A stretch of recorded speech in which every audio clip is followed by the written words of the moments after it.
नमस्कार नमस्कार नमस्कार। मेरा नाम है राजीव कुमार बजाज NRKB और मैं हूं इस वक्त एडवोकेट प्रदीप नाम्बियार जी के साथ। प्रदीप जी नमस्कार। नमस्कार सर, नमस्कार।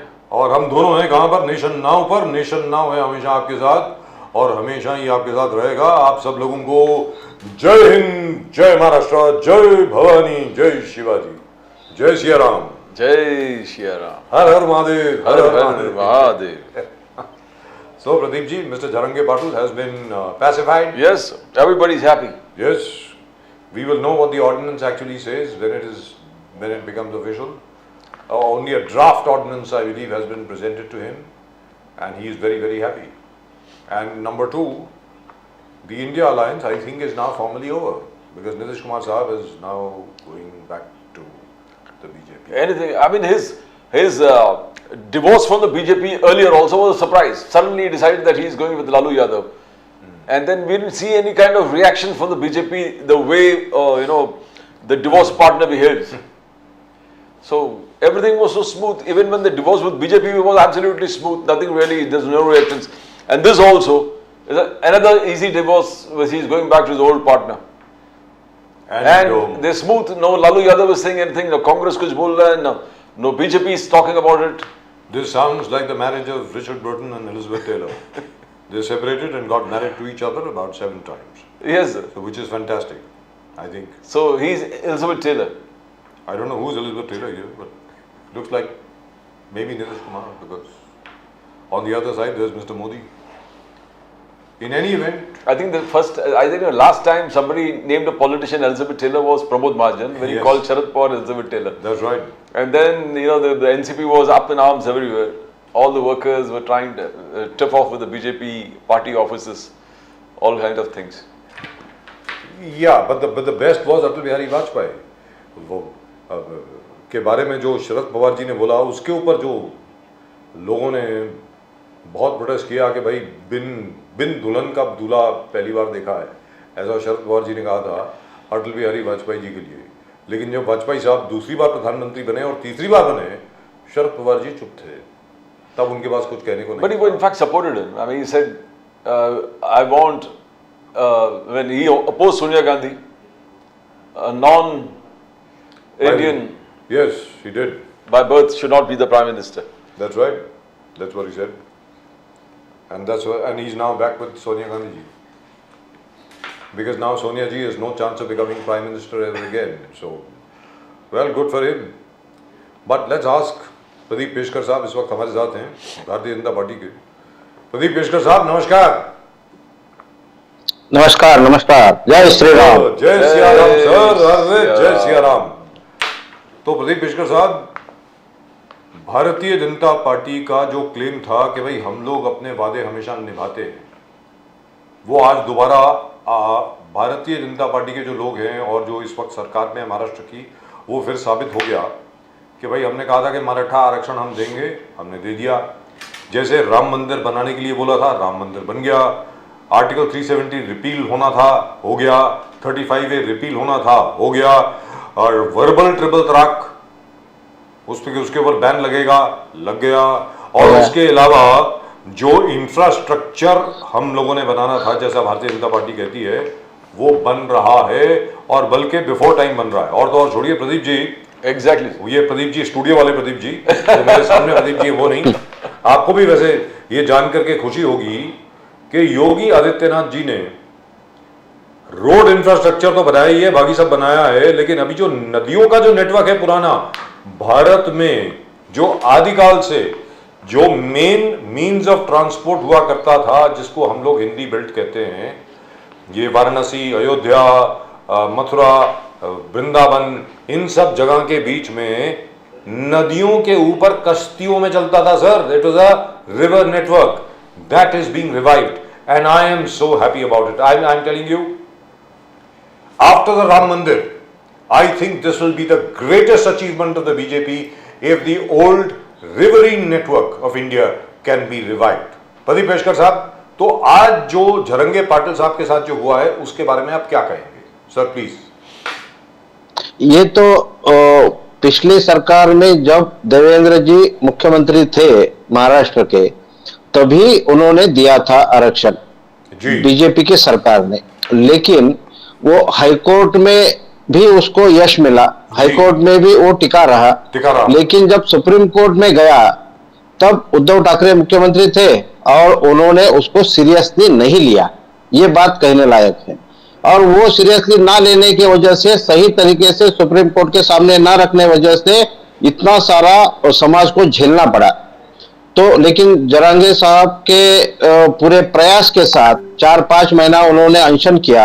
ये सारा 2-3 बार उसमें एजिटेशन हुए और इसके बाद में आखिर में जो कहा माननीय मुख्यमंत्री एकनाथ राव शिंदे जी और देवेंद्र जी और अजित पवार जी ने जो कमिटमेंट बोला था वो आज करके दिखाया।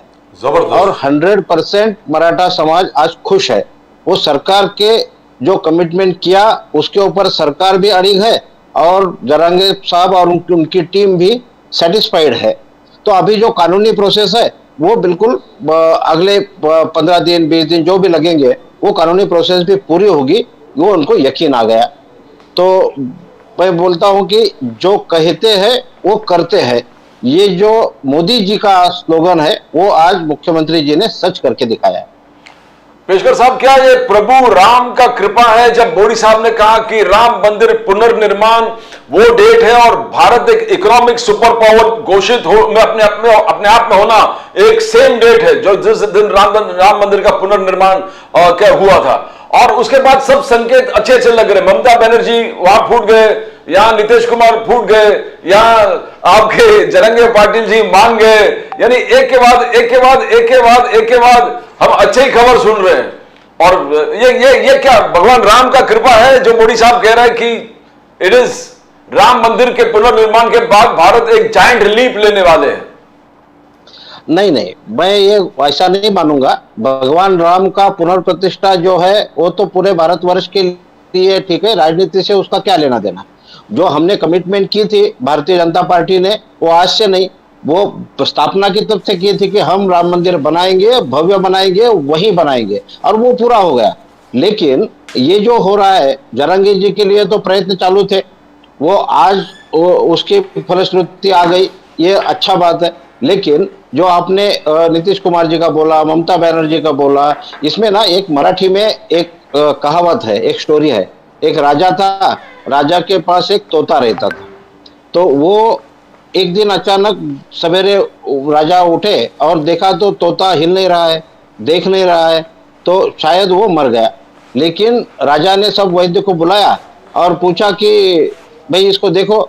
तो राजा के सामने राजा का लाडला तोता मर गया, ये कौन बोलेगा? तो एक बोल रहा है कि उसको आंख नहीं खोल रहा है, दूसरा बोल रहा है सो रहा है, दूसरा बोल रहा है वो हिल नहीं रहा है, कोई हिम्मत नहीं कर रहा है कि तोता मर गया कहने का। तो यही बात आज इंडिया आघाड़ी की है। तो हर कोई बोल रहा है कि ये निकल गया, उनके पहले से वो जिंदा हो ही नहीं गई थी आघाड़ी। वो इंडिया आघाड़ी का कोई मिलाप नहीं है, वो सिर्फ अकेले अकेले सब चल रहे हैं। सबको अपनी अपनी पार्टी की दुकान चलानी है, इसलिए वो अपने अपने किस तरीके से बचाए पार्टी, इसके पीछे पड़े हैं। लेकिन कुछ तो दिखाना चाहिए, किसी को ना नहीं बोल सकते। इसके लिए वो अभी 1 बैठक 2 बैठक 3 बैठक कर रहे हैं। उनको ना नेता मिल रहा है, उनको ना एजेंडा मिल रहा है, उनको ना कुछ सूझ रहा है। तो मुझे लगता है कि बच्चे कुचे भी अभी निकल जाएंगे। अभी 3 तो गए, मेन जो प्राइम मिनिस्टर कैंडिडेट के लिए सोच रहे थे वो भी निकल रहे, तो अभी वो बचेगा क्या? तो मुझे लगता है कि राम मंदिर का इससे कोई लेना देना नहीं है।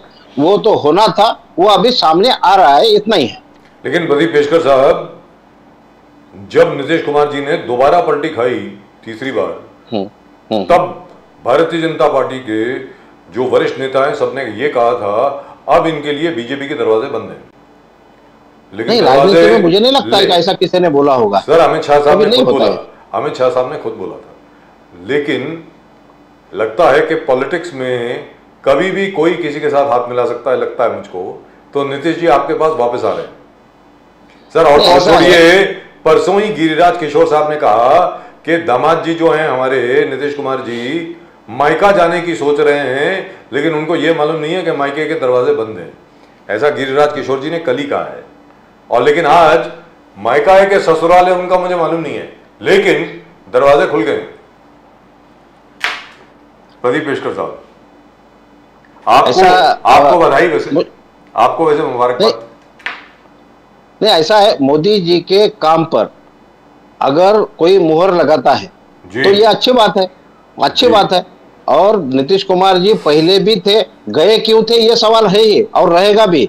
लेकिन अगर शाम का बोला, जो बोलते हैं कि वो सुबह घर आ गया तो अच्छी बात है, या सुबह का बोला शाम को घर आया तो अच्छी बात है। अब क्या उनको कुछ अलग संज्ञा देने की जरूरत नहीं है। लेकिन कर्पूरी ठाकुर साहब को जो जो जो भारत रत्न दिया गया, उसको लेकर हाँ। के बिहार के अंदर पूरी बिहार की जनता बहुत ज्यादा उत्साहित है और बिल्कुल सराहना कर रही है भारतीय जनता पार्टी की और मोदी जी की। ये डिमांड बहुत सालों से चल रही थी कि कर्पूरी ठाकुर साहब को भारत रत्न दिया जाए और किसी ने आज तक नहीं किया, मोदी जी ने किया।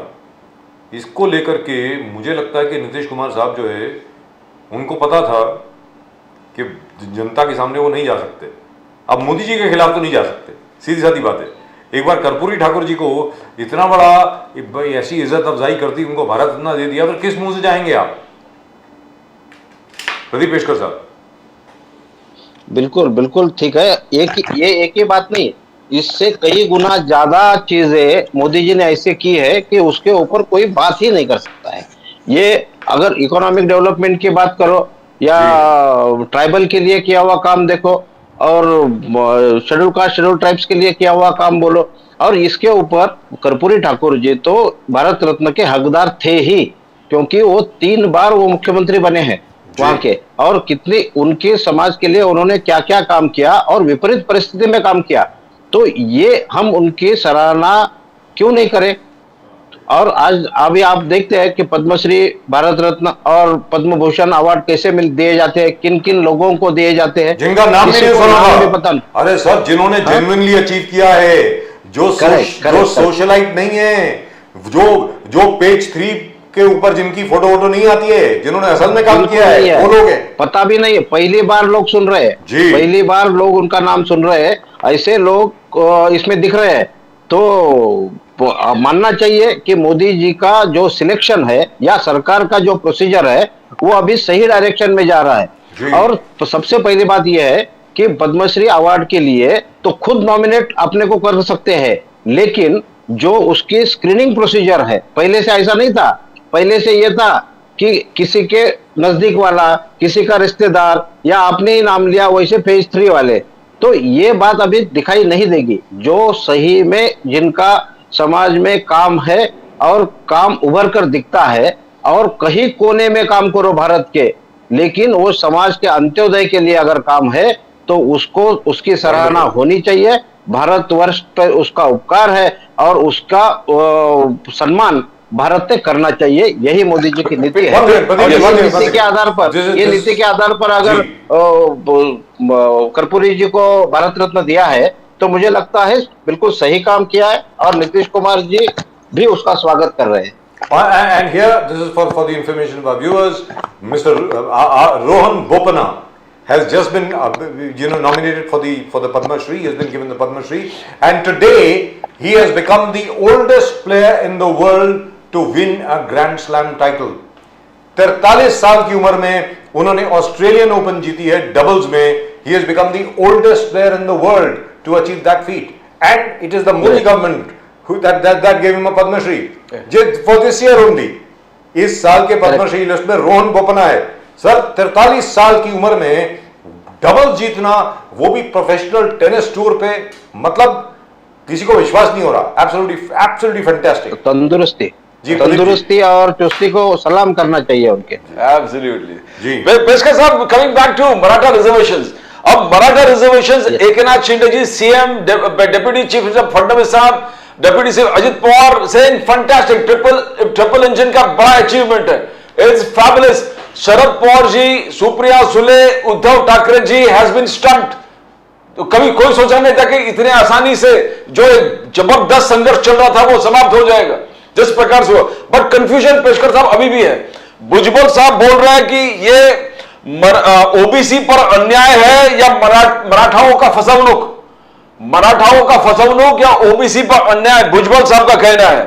तो आगे जाके जो एडवोकेट सदावर्ते है जिसने हाईकोर्ट में अप्रोच किया था बॉम्बे, तो उन्होंने कहा कि not GR notification, it is a notification notice, notice of notification. अब ये क्या, ये सब एक जो चल रहा, भले मानकर चलेंगे पाटिल जी और पूरे लोग वापस चले गए अपने अपने, बट ये कंफ्यूजन प्रिवेलिंग। राज ठाकरे जी ने बोला कि मैं मुबारकबाद दे देता हूं, मगर कभी होगा ये एकनाथ शिंदे जी को पूछ लेना। तो ये क्या कंफ्यूजन अभी भी है? How do you see it Peshkar साहब? नहीं, कोई कंफ्यूजन नहीं है, कोई कंफ्यूजन नहीं है। जरांगे जी इतने पक्के नेता है और उनके साथ में इतनी सूत्रबद्ध परिस्थिति से उनके साथ में एडवोकेट्स की टीम है, उनको सब पता है। वो ऐसे मानेंगे, मानने वाले नेता नहीं है। आपने देखा है 4 महीने किस तरीके से उन्होंने किया है। तो विरोधी तो बोलेंगे ही, उनको ऐसा लगेगा ही कि इस प्रकार से करो। देखिए 54 लाख लोगों के रिकॉर्ड्स मिल गए और उसमें से 37 लाख लोगों को वो सर्टिफिकेशन मिल भी गया है, कुंभी प्रमाण पत्र जो है वो मिल भी गया है। इसको विरोधी क्या बोलेंगे? अभी मिला है ना, अभी हो रहा है। तो राज ठाकरे जी क्या बोलते हैं और शरद पवार जी क्या बोलते हैं, उद्धव जी क्या बोलते हैं, वो अभी बोलते ही रहेंगे, क्योंकि उनको पता है कि अभी रिजल्ट तो देवेंद्र जी के हक में गया है, अभी रिजल्ट तो एकनाथ शिंदे जी के हक में गया है। तो वो बोलेंगे, उसकी चिंता करने की जरूरत नहीं है। अभी जरांगे जी एंड उनकी टीम सेटिस्फाइड है, और जो पहली बार जो 70 साल में किसी ने नहीं किया वो शिंदे जी ने करके दिखाया है। जबरदस्त, और इस जबरदस्त करके दिखाया है। और इसमें क्या है, वे आउट निकालने की जरूरत थी और सही कानून में बैठने वाला वे आउट, तो ये निकाला है। अभी जब तक कोर्ट उसको डिसीजन देगा नहीं तो ये तो चलती रहेगी बात। लेकिन प्रदीप साहब, अभी आप पद्मा अवार्ड्स की बात कर रहे थे हम लोग बात कर रहे थे, जैसे कर्पूरी ठाकुर साहब को भारत रत्न दिया गया, बहुत जबरदस्त चीज है, मानते हैं। अभी प्रदीप जी और मैं यही बात कर रहे थे कि वीर सावरकर का नंबर कब आएगा सर? बिल्कुल आना चाहिए। कब आएगा? बिल्कुल आना चाहिए। अभी डिमांड तो है ही सर, बहुत पहले से डिमांड है, अभी से नहीं। और मैं नासिक से हूं तो मेरा ज्यादा झुकाव है कि डिमांड में बिल्कुल होनी चाहिए जी। लेकिन कब तक हो जाएगा, आपको क्या लग रहा है? नहीं, वो तो सरकार पे निर्भर है। मैं तो पार्टी का प्रवक्ता हूँ। 10 साल में पार्टी तो इतनी कह सकती है, पार्टी तो इतनी कह सकती है कि होना चाहिए। इसका मतलब अब होगा तो 2025 में ही होगा, उसके पहले तो हो नहीं सकता, क्योंकि पद्मा अवार्ड अभी तो 25 में ही होगा जी। क्योंकि अभी तो क्या है, अवार्ड्स की लिस्ट डिक्लेयर हो गई है। मैं उम्मीद करता हूं कि वेरी फ्रैंकली अपने सब दर्शकों के साथ में ये उम्मीद करता हूं कि जल्द से जल्द विनायक दामोदर सावरकर यानी वीर सावरकर जी को जल्द से जल्द, स्वतंत्र सेनानी वीर सावरकर जी को जल्द से जल्द भारत रत्न दिया जाए। ये मेरी खुद की डिमांड है। मैं उम्मीद करता हूं कि प्रदीप पेशकर साहब इस डिमांड में अपनी भी आवाज डालेंगे, बल्कि हमसे ज्यादा बोलेंगे। हमारी आवाज आपसे आगे हम रहेंगे जी। और आप सब लोगों से ये निवेदन है कि आप प्राइम मिनिस्टर्स ऑफिस की जो वेबसाइट है उसके ऊपर आप जरूर भेजें, अपने रिकमेंडेशन भेजें, लाखों की तादाद में भेजें, करोड़ों की तादाद में भेजें कि वीर सावरकर जी को भारत रत्न जल्द से जल्द दिया जाए। ये मेरी अपील है मेरे सारे दर्शकों से जी।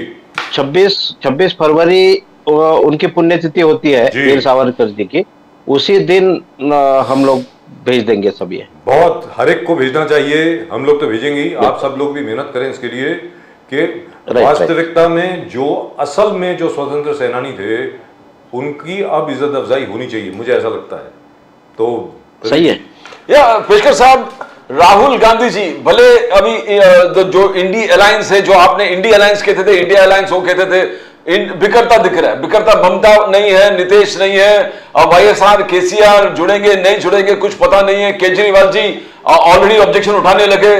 तो India alliance, but during this जोड़ो भारत जोड़ो न्याय यात्रा, राहुल गांधी जी ने कहा कि BJP and RSS are attacking the foundations of our country. हमारे देश के लोकतंत्र के फाउंडेशंस है उसको अटैक कर रहे हैं। द आइडिया दैट सब all religious religions should live harmoniously, that particular foundation has been attacked by BJP and RSS. तो क्या बीजेपी एंड आरएसएस ये जो हार्मोनियस संतुलन है रिलीजन्स का, उसका पिलर्स को तोड़ रहे हैं, उसको अटैक कर रहे हैं? आप इस स्टेटमेंट को पेशकर साहब कैसे देखते हैं राहुल गांधी जी का? उनके स्टेटमेंट पे बोलने की कुछ जरूरत ही नहीं है।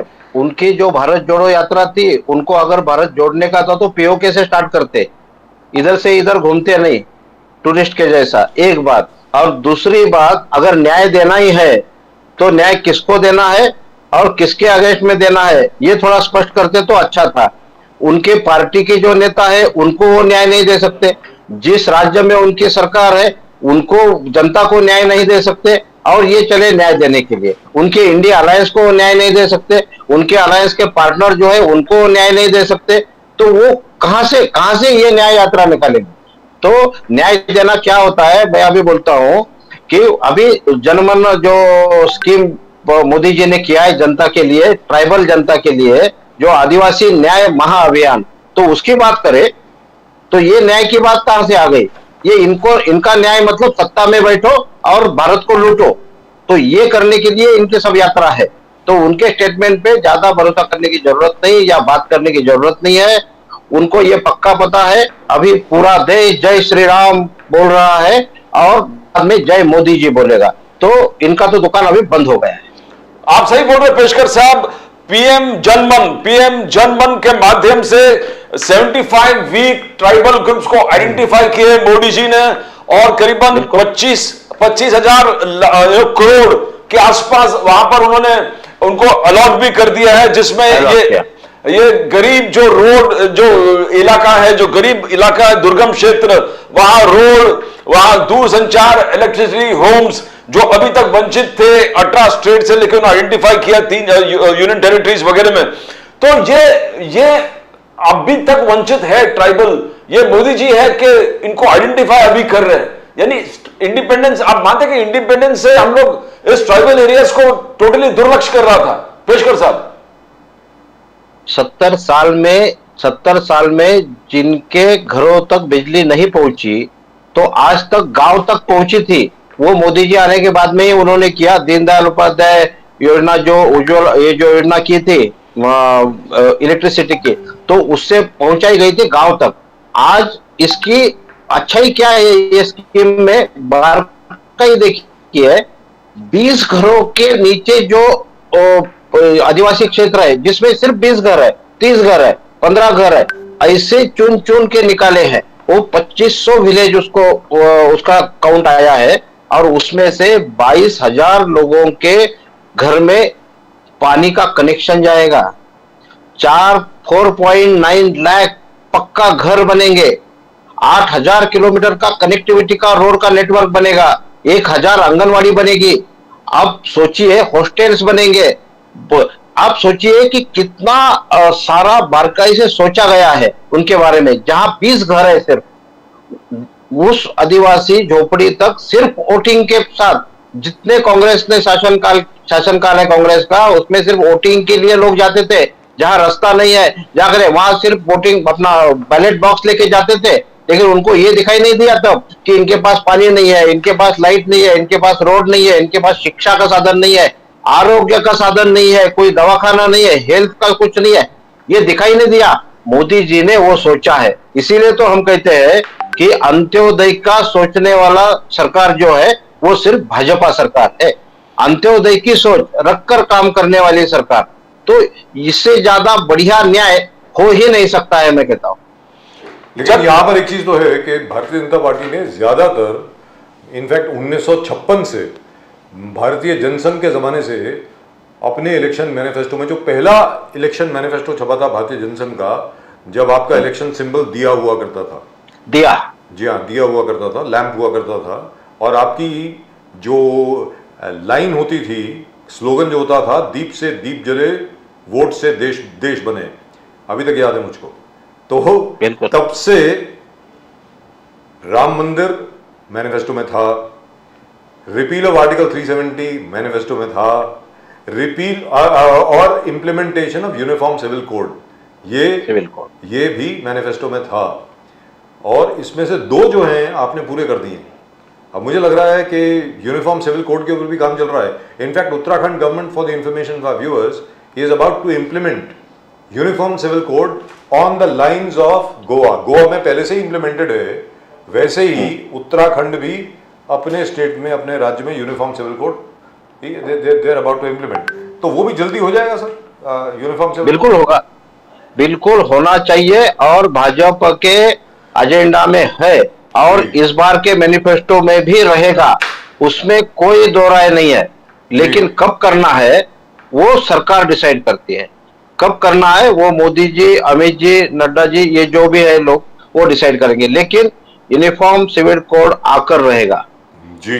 पेशकर साहब, जननायक कांग्रेस का कहना है, कांग्रेस का कहना है कि राहुल गांधी जननायक है, जननायक, लोगों के बीच में रहने वाले, और उनपे जो अन्याय, उनको मंदिर में, आप हंसते रहते हो जब, उनको मंदिर में जाने नहीं दिया, आसाम में मंदिर में जाने से रोका, वो लगातार लोगों के न्याय के लिए इस पूरे संघर्ष कर रहे हैं। युवा न्याय, युवाओं का न्याय के लिए, भागीदारी न्याय, नारियों का न्याय के लिए, किसान न्याय, श्रमिक न्याय, ये श्रमिक न्याय, यानी ये पूरे देश पीड़ित एक एरिया है, उन्होंने सेगमेंट कर दिया है, सबको न्याय दिला देंगे और कांग्रेस का जननायक राहुल गांधी जी न्याय दिलाएंगे। पेशकर साहब, नहीं, वो जननायक है क्या नहीं है वो तो अभी जनता इतने बार डिसाइड की है, कितने बार कितने चुनाव में हारे हैं उसकी लिस्ट आपके पास ज्यादा होगी मेरे से। और वो जननायक तो छोड़ो, आप मंदिर की बात की है आपने, तो मैंने बोलता हूं कि अभी राम मंदिर के प्राण प्रतिष्ठा का न्योता दिया था, वो इनविटेशन दिया था, क्यों नहीं गए भाई? जहां नहीं जाना है वहां जाएंगे और जहां बुलाया है सम्मान के साथ बुलाया है वहां बोले हम नहीं जाएंगे। तो ये मंदिर की दोगली बातें, ये चुनावी हिंदू है और ये चुनावी धार्मिकता के पीछे पड़े हैं। उनको लगता है हम कॉपी करें मोदी जी की। मोदी जी हर क्षेत्र में जाते हैं, नासिक में आए तो कालाराम मंदिर के दर्शन किए, वहां से अनुष्ठान शुरू किया और उनको समझ में नहीं आता है कि आप करें क्या। तो कॉपी करने जाने के बजाय उनकी खुद की सोच से कुछ करना चाहिए राहुल गांधी जी ने। तो ये मोदी जी की कॉपी करना उनको छोड़ दो, ये हमारी सलाह है। Right, but I hope the ordinance A will be acceptable to Mr. Jarangi Patil. उन्होंने कहा है कि पब्लिक को दिखाने के पहले आपको दिखा दिया जाएगा। I think that will be by about Monday और ट्यूसडे, उसके बाद ही पब्लिक में आएगा। मैं उम्मीद करता हूं कि that is ordinance will stand in a court of law, कि कानूनन ये रिवर्स नहीं होगा। मैं उम्मीद करता हूं कि लोगों ने इसके ऊपर बहुत सोच रखी होगी, they would have given a lot of thought to it, they would have consulted all the lawyers because after all government has access to the best legal brains. आपको लगता है कि इस बार कोर्ट में कोई मुश्किल नहीं होगी प्रदीप पेशकर साहब? नहीं, कुछ नहीं होगी। पहले बार भी दिया था और वो सही टिका था। अगर कुछ सजेशंस कोर्ट के आएंगे तो उसको बिल्कुल इनकॉर्पोरेट किया जाएगा, उसमें कोई दो राय नहीं है, क्योंकि सरकार की इच्छा आरक्षण देने की है। इसके लिए ही पूरे सोच समझ के, कहीं तो नहीं, अगर ऐसा ही देना था तो 4 महीने पहले ही दे देते थे, इतने दिन उनको तकलीफ क्यों दी? फिर आज तक क्या सोच कर किया है और सभी एंगल को और कानूनी प्रक्रिया को ध्यान में रखते हुए ये बनाया है, जो ड्राफ्ट बनाया है वो। और उसके ऊपर जो प्रैक्टिकल चीजें हैं, ऐसे नहीं है वो जो ड्राफ्ट बनाते हैं वो तो सेक्रेटरी, आईएएस और ये लोग बनाते हैं, एडवोकेट्स बनाते हैं, बराबर है। तो मुझे लगता है कि वो कुछ उसमें कमियां आएगी। अगर कुछ भी उसमें आया तो भी सुप्रीम कोर्ट में टिकेगा। इस प्रकार के जो लॉ पॉइंट्स है वो उनके सामने रखे जाएंगे और अंतिमतः जीत जरंगे पाटिल जी की ही होगी, ये पक्का है। पेशकर साहब, एक चीज आप अगर बोलना, बिकॉज आपका सोलर और इस एनर्जी में थोड़ा नॉलेज है। मोदी साहब ने कहा कि जिस प्रकार से 1 करोड़ गरीब लोगों को सोलर पैनल लेके उसी दिन अनाउंस कर दिया था जिस दिन प्राण प्रतिष्ठान हुआ राम मंदिर का, सूर्योदय योजना, यस सूर्योदय। तो इनके सक्सेस बोले कि होगा 1 करोड़ गरीब लोगों को मैं लगा के दूंगा सोलर पैनल्स। मल्लिकार्जुन खड़गे इमीडिएटली रिएक्ट कर दिए कि सोलर एनर्जी जहां तक है, बीजेपी 10 साल में जो भी प्रॉमिस किया 70% अनफुलफिल्ड है, मल्लिकार्जुन खड़गे साहब का कहना है। और energy generation is only 20%, 1/5 of the installed capacity. तो if you want to answer this, क्या आपको आंसर करना है मल्लिकार्जुन खड़गे साहब का कि 70% अनफुलफिल्ड प्रॉमिसेस एनर्जी सेक्टर में? नहीं, एनर्जी सेक्टर में कहां कमी है? फुलफिलमेंट मतलब हम आत्मनिर्भर बनना चाहते हैं सोलर इंस्टॉल करने के बाद में, वो ठीक है, 2 साल कोरोना के गए इसलिए ज्यादा सोलर का इम्प्लीमेंटेशन नहीं हुआ होगा कहीं पर, लेकिन आज महाराष्ट्र में पूरा एग्रीकल्चरल सेक्टर जो है वो एग्रीकल्चर किसानों को दिन में बिजली चाहिए, तो देवेंद्र जी ने एक बड़ा नए तरीके से सोचकर एक स्कीम निकाली है। तो एग्रीकल्चर के लिए पूरे फीडर सोलार पे होने जा रहे हैं, हर हर फीडर वो सोलार पे होगा। वो इम्प्लीमेंटेशन स्टेज में है, अभी 2025 तक तो 30,000 मेगावाट का काम हो जाएगा। तो इतना सारा 7,000 मेगावाट, सॉरी 7,000 मेगावाट का काम तो 2025 तक तो पूरा हो जाएगा। पूरे किसानों को दिन में बिजली मिलेगी। और गुजरात में तो सबसे आगे है इंस्टॉलेशन। खरगे जी बोलते हैं तो कुछ उनके पास गलत इंफॉर्मेशन गई होगी, ऐसा मुझे लगता है। लेकिन ये जो नई चीज है, जो सूर्योदय योजना है ना, वो अलग है। पूरे ग्रिड कनेक्टेड सोलर देना अलग, और इंडिविजुअल यूनिट को, इंडिविजुअल ओनर को या झोपड़ी पर या गरीब घर में सोलर देना अलग चीज है। तो दोनों चीजें अलग अलग है। जहां पर हमारी बिजली पहुंचती नहीं है और पूरी तरीके से नहीं जाएगी, वहां पर सोलर पैनल देने की ये योजना है, छोटे छोटे गांवों तक। और अभी तो क्या हो गया कि even technology is improve, the solar panels have become very thin. वो जो जर्मन टेक्नोलॉजी से अभी तो यहाँ पे हिंदुस्तान में भी मैन्युफैक्चर करना शुरू कर दिया है। पहले बहुत हैवी हुआ करते थे, they become very thin. And the battery life, नीचे जो बैटरी है, स्टोरेज हैज बिकम फैंटास्टिक। पहले क्या होता था, स्टोरेज की बहुत प्रॉब्लम होती थी कि भाई देखो धूप तो निकली है सुबह, तो सोलर एनर्जी को आप स्टोर कैसे करेंगे ताकि रात को भी काम कर सके। That problem has also been solved. So I think it's a very practical solution. I really hope it works. Lithium ion batteries, अभी लिथियम आयन बैटरीज है, सोडियम आयन बैटरीज है, अभी हाइड्रोजन सेल तक हम जा रहे हैं। उसमें काफी सारे चीजें बड़े बड़े इन्वेंशन के साथ में सामने आ रही है। तो हर घर में सोलर पैनल और उसकी बैटरी वो लगाना एक ड्राइव है मोदी जी का। आप 1 करोड़ बोल रहे हैं, मेरे जानकारी के हिसाब से वो 3 करोड़ का कमिटमेंट उनका है। क्या बात। I hope it happens very frankly because it will solve a lot of problems. सबसे बड़ी बात यह है कि देखिए साहब क्या है कि hydro power has reached it's limit. इससे ज्यादा आप अभी कर नहीं सकते। अगर आप करने को जाएंगे तो पर्यावरण के ऊपर उसका बहुत एडवर्स इम्पैक्ट पड़ता है। अगर कोल के ऊपर जाएंगे, again we have the same problem. Gas fired, again the same problem. So the best is solar energy which is in terms of input and output, for the least amount of input you get fantastic output in solar. So solar I think is the way forward. और हिंदुस्तान में एक चीज की कमी नहीं है साहब, धूप की कमी नहीं है। धूप की कमी नहीं है कहीं पर भी हिंदुस्तान में। सूर्य की कमी नहीं है। सूर्य ऊर्जा की वजह से हम लोग बहुत आगे जा सकते हैं। प्रदीप पेशकर साहब, बहुत बहुत धन्यवाद आपका हमारे साथ जुड़ने के लिए। Thank you so much. और आपको बधाई। I hope the Maratha reservation which has been given and promised today, I hope it stands in court. That's the only thing that I can hope for. Thank you very much, sir. Namaskar. Thank you very much. Jai Shri Ram. Jai Shri Ram. Jai Shri Ram. Jai Shri Ram. Well, at the moment